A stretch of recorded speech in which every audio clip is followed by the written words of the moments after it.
एक स्टूडेंट है, मेरा नाम हम आपको स्किल या एक्टिविटी की स्किल प्लस की एक एक्टिविटी करा रहे हैं जिसका सब्जेक्ट है और टॉपिक है एरिया ऑफ मैथ। ये मैथ क्या बोल रहा टॉपिक है एरिया होता क्या है, किसी भी चीज का अंदरूनी हिस्सा जितना डिफरेंस देता है एरिया से आता है।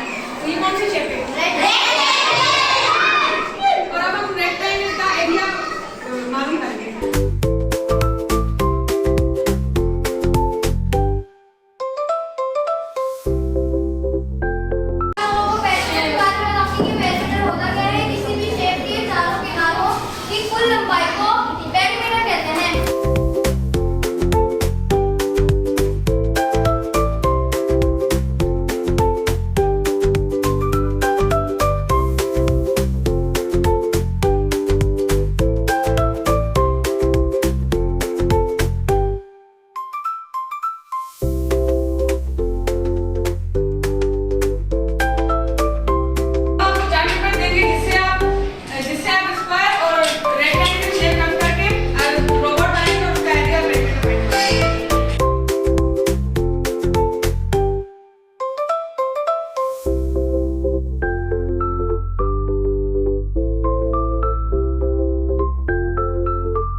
सही है।